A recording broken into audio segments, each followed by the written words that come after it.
one of the highlights of my World of Warcraft playing was when I logged back into my undead rogue after like a year and realized that someone had been using it to grind out like gold and stuff. So I was and like had built up his mining skill like all the way. So I just took the account back, and now I have. That's when I made my like big dragon hammer. It was pretty cool. I appreciated all the work they did.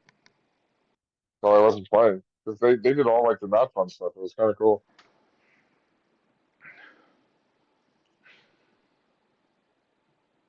That's another game that I stopped playing because companies take away things that I like. I also, but I I think it's also just inevitable. Like when like there just comes a point when they keep making like a thing you love, like adding on to it. Like this happens in movies and video games and everything. Like they sort of need to continue building out the world, but like inevitably it gets to a point where you're just like, oh, okay, this isn't even right. I'm not even doing the Hmm. thing I started doing. Yeah, I Like mean we just with World of Warcraft, they kind of more did a fifth edition thing where at one okay. point they released an expansion and said, "Hey, this game has gotten really complicated. We're going to make it simpler." Oh, how are you going to make it simpler?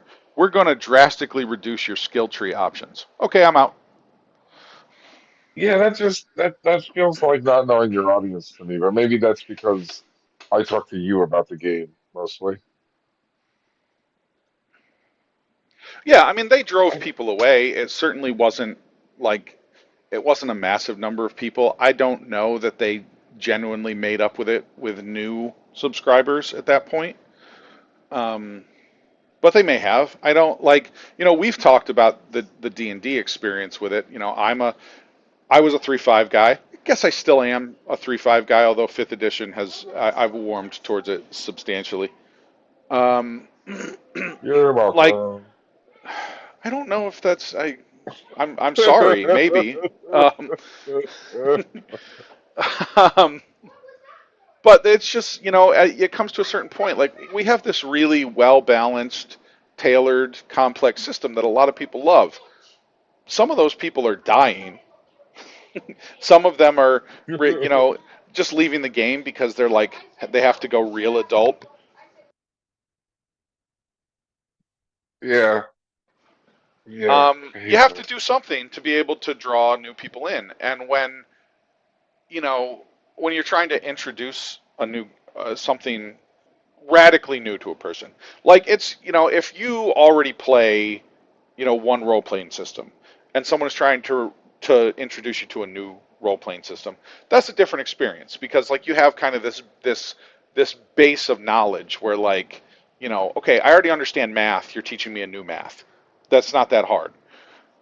But if you're trying to bring someone new into the tabletop role playing economy and they've never done it before, and you're like, okay, first thing I have to teach you, this is a number. Numbers are different than letters. Like that's kind of what it is. Like it's a person who's never seen math in their life. And all of a Yeah. sudden you're like, here's calculus. It'd probably be a little easier if you started with algebra. Yeah. Yeah, I mean,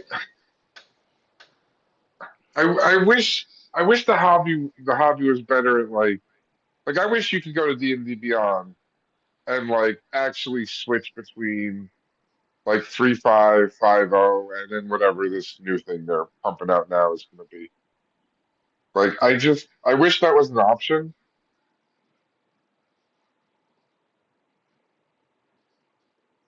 I mean,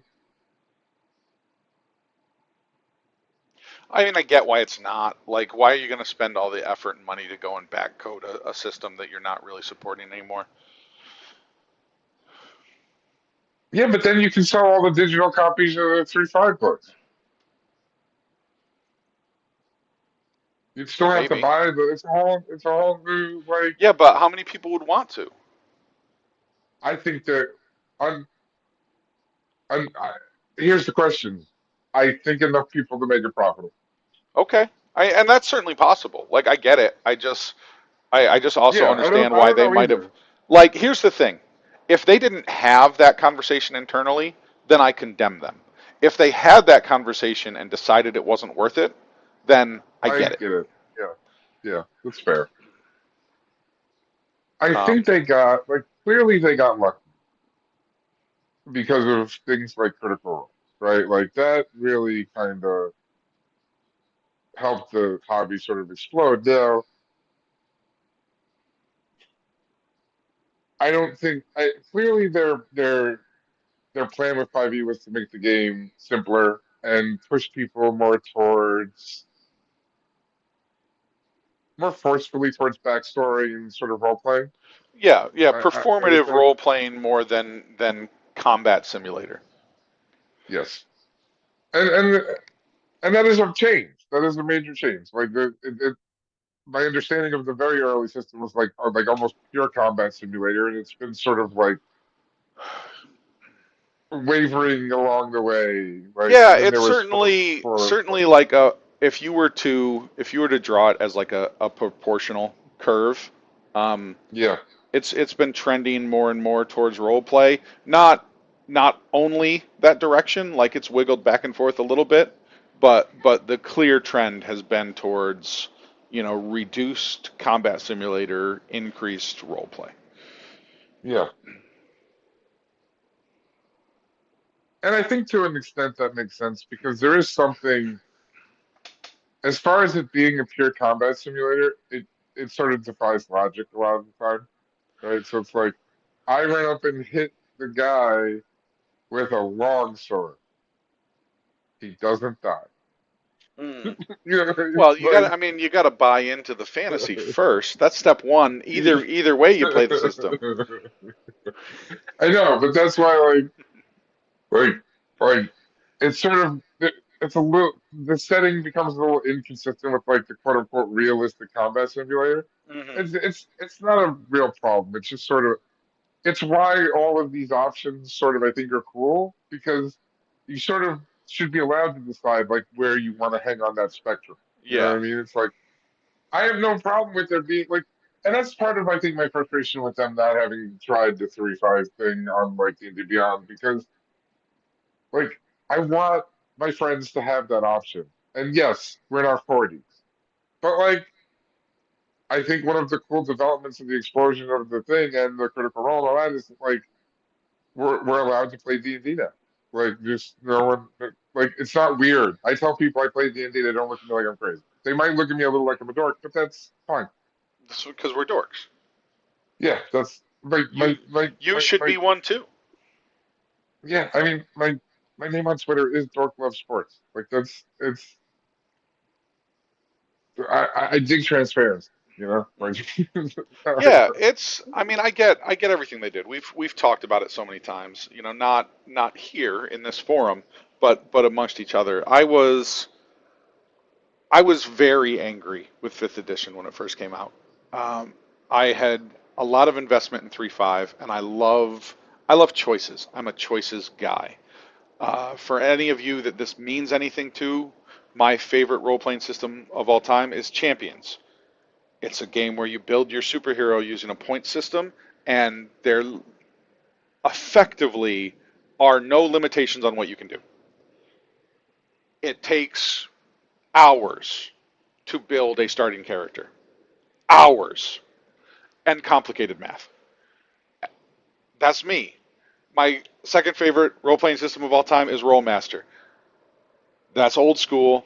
You used to roll dice, and you had books upon books of tables that showed you the result based on your roll, your skill, and the whatever thing you were opposing. Typically the monster or whatever. And the outcomes were not. It wasn't hit, roll damage. It was this entire spectrum of things that could happen, and it was like you're with bated breath looking through this table and finding your line and then their line and coming over and I mean magnificent or horrible things. Now, none of my friends want to play Rollmaster anymore. Can't talk anyone into a game. Rarely I can talk one of the two groups that I have played with recently into a game of Champions. So really, 3-5 for a long time has been my best option for a complex game with a lot of choices. So when Wizards of the Coast said, we're done with this complicated, lots of choices stuff. We're going to do a much simpler narrative style of game with our next edition. And we don't talk about fourth edition because fourth edition was bad. Um, One edition was let's turn it into a video game, and the role playing hobby kind of looked at it. Well, then why wouldn't we just play a video yeah, we all do that already. We don't need you for that. Go game? away. Yeah, Uh, yeah. so I was mad at fifth edition because they took away my they took away my optionality. Now, as time has gone on, they've added more optionality back. It's reaching a place where I feel better on that level. And also, John has done a lot of work. I might even say heavy lifting to get me to a place where I accept that what they were trying to do with fifth edition was valuable. Like I always understood what they were trying to do. I was just like, you suck, you're stupid, there's no reason to do that. I hate you and I hope you all burn in hell. That was my initial stance on 5th edition. Um, Now John had played 3.5 with my group. Um, I don't think I'm speaking out of turn when I say he did enjoy that. I did, 100%. But but he didn't have the investment into 3.5 that I did. Like he didn't have the personal like attachment to it. So he was more open to fifth edition, and I think relatively quickly liked it better. Well, I re-entered the hobby by consuming just a horrifying number of hours of Critical Role, who play 5.0, and they they changed the way I thought about the game. It's very much the way I thought about it when I played with you. Because listen, this was kind of the point of 3.5. It's like, how do I make a cool fucking game? I have all these wonderful options that I can tweak and play with and break and bend to make someone who does one thing in a really fucking amazing way, which is cool. It's a hero thing. Like, you usually read about heroes in the novels, and that's what you're kind of trying to create when you make a D&D character, usually, is you're trying to make you, King Arthur or whatever your favorite fantasy character is. And they're usually really good at something. Sometimes multiple things, but usually they got like a signature thing, right? And 3.5 really lets you get there in a meaningful mechanical way. And while that is still true to an extent in 5e, it's just you got a lot less paths, a lot less options, a lot you can't unless you have a DM who's willing to work with you and actually design subclasses for you. There are just some kind of builds that you're not going to get to in in a way where you are like as strong as like a well built other thing, if that makes sense. Like so, like you're gonna have to sacrifice. Where in 3.5, like you can kind of make any archetype of person without sacrificing being peak power at your hip. Yeah, some And might be a now little harder or a little slower to get to, but you could get there. you could get there. And then 5D, there's just some things like look at monk subclasses. I think if you don't understand what I'm talking about, where it's just like there aren't really any super good ones, and like there are a bunch of martial artist type things that you could think of that aren't really represented well, and it's just tough. Um, Still really fun to play. Still, the class itself is strong, so like it's okay, but leads Yeah, to a lot you of you dipping. have you have classes in 5th edition where your subclass is important, and then you have classes where your subclass is flavor. Yeah, and I think the thing that unlocks it is like in combat, where you want to focus is on your action economy, and depending on your class, that can be more or less challenging.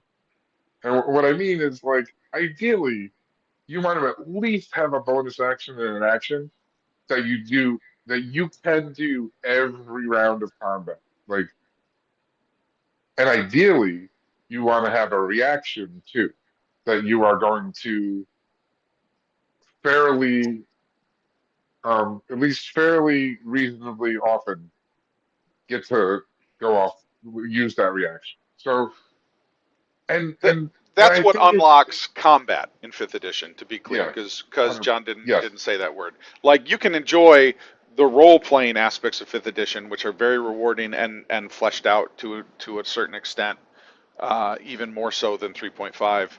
That you can make things happen in the story without worrying about any of that. mhm, But that's where, like, if you're trying to unlock the maximum satisfaction in the combat portion of fifth edition, that's what you have to do. Like, that's where you're being creative and trying to figure out a character instead of making them good at the one thing, like John mentioned with 3.5. You're trying to reliably give them those three actions every round.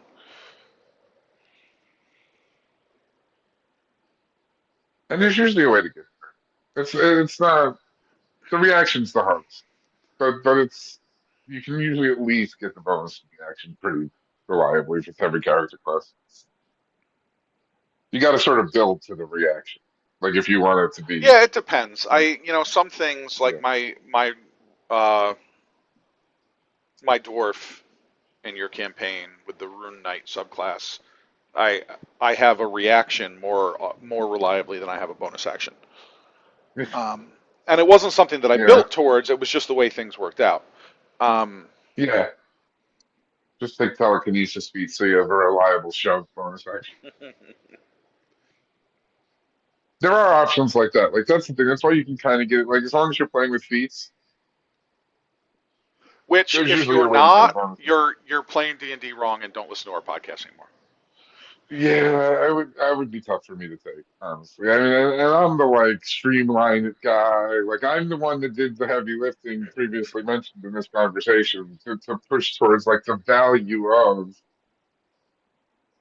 sort of forcing people towards the storytelling part. And Because and the hey, the I'm flip, not mad at a player who doesn't want to take feats.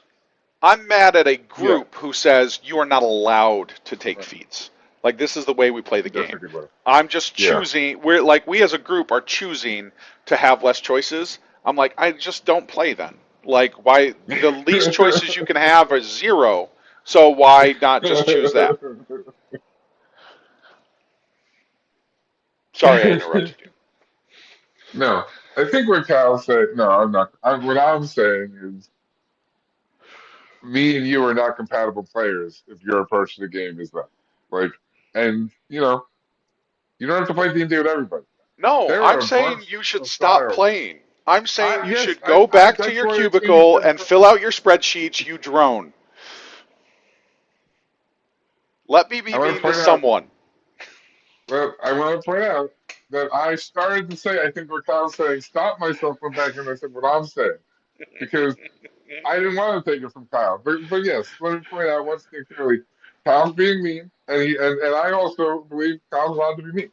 That's right. Like um, people will be mean to Kyle. I promise it's gonna happen. So and and it won't bother me, by the way. it Feel free, guys will and bother me, gals. but I won't read it. So that there you go. Um, I no, that was a nice journey through D&D. I enjoyed that journey back. I do. I got so excited when I started thinking about the game as collaborative storytelling instead of like game. You Yeah, know and what I you've mean? I've enjoyed it. I've enjoyed coming with you, albeit kind of belatedly on that journey. Mhm. You know, having finally started playing my characters that way. Because I always, even in fifth edition, when I first came to fifth edition, it was, how do I build a character who's mechanically good at the game?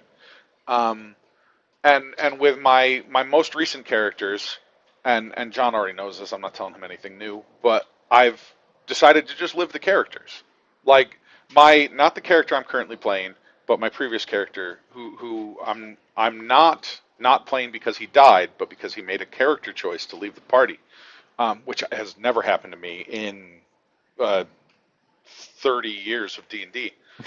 Um, I Like, I literally took classes that made no sense mechanically, like to make my character better, but it was the life he was living. Like, Yeah. I started as a druid, and my I was horribly ineffective in combat. Not because I built a bad druid, but because I had rolled poorly, like in combat, for like 6 consecutive combats. And he was watching these other people in the party like hit things with sticks and do significantly more damage than him and be more effective in combat. So, like he leveled and he decided to and he multi-classed into a martial class in this particular case monk because he was like, I have this staff. I could hit things with this. Let me practice this. I'm going to practice hitting things with a stick because that appears to be better than hitting them with bolts of fire. Um, didn't make any sense to him that that would be the case, but that was the reality he was observing. Um, then shortly after that, we went through a period in the campaign where we weren't fighting anything. We were like trekking through the wilderness and like trying to tame Stegosaurus, like, and he took a level of ranger because that was the life he was living, and it's the most fun I've had playing a character in, I don't know, a decade. Um, and once I realized that, like, internally, it took me a second to realize internally that I was having more fun playing that way, and now I just play that Yeah. way. Um, and it's enjoyable, and I'm going through a tricky period where I have a new character. He's new to the party. He doesn't have the same backstory and motivations as the rest of the party. He doesn't know all the things that I know as his player, and it's kind of tricky. Um, but I'm still playing that way where I'm going to live his best life, and however that works out on on paper, so to speak. Not that we role play on paper anymore. It's just going to be how it happens. Like whatever happens, happens. Um, Yeah. now, if only the rest of your friends could come along for that journey. I mean, that is the reality of playing Dungeons and Dragons, I think, with like other 40-year-olds. It's like the level of available and or like willingness to like give energy to the game just varies wildly amongst the people who still play. Or even Some people, even within one person from week to week. yeah, it's just tough. We all have kids, and like just sometimes people just are out of it. And as the like herder of cats being, I like Kyle's talking about a game I run. I think that's been clear, but just to clarify. And the first game I've ever run, and I'm a lunatic because the first game I've ever run is a sandbox, like gigantic mythos building Self-crafted campaign. Like, universe entirely. Like, yeah. To be fair, I borrowed a lot. So at yeah, least referentially. I just meant it's not like you took Forgotten Realms and changed one thing. No, well, that'd have been smarter. I also have like seven Well, it would have been players. easier. Um, so don't do what I do, I don't but know. it's been fun. You can't count Renton anymore, so I don't think you can say that. I got Mamba back though.